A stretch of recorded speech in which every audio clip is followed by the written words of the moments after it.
Dans la pensée des riches, selon le monde, ce n'est pas Dieu qui leur a donné cette richesse. C'est leur travail, leur labeur, leur capacité, leur souffrance. Et c'est ce qu'ils te racontent. C'est ce qu'ils racontent à leurs enfants. Les enfants, il faut travailler dur. Papa a souffert, il a transpiré pour avoir cet argent. Attention, hein.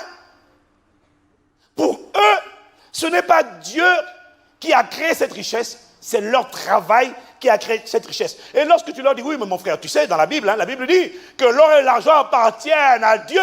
Ils disent, pas cet or, pas cet argent-là. Celui-là, c'est pour moi. Pourquoi? C'est lui qui a travaillé, qui a sué. Mais ils ne se rendent même pas compte que la santé pour travailler était déjà une grâce de Dieu.